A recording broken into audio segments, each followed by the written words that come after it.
এই সারা দেশে ধর্ষণ কেন? একটু সারা দেশে ধর্ষণ কেন? শাসন জবাব চাই।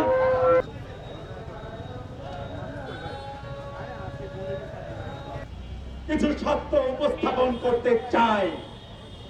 আমরা লক্ষ্য করছিল যে আমি এক সময়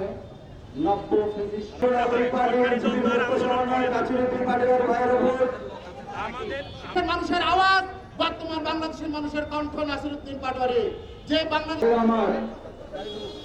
আমরা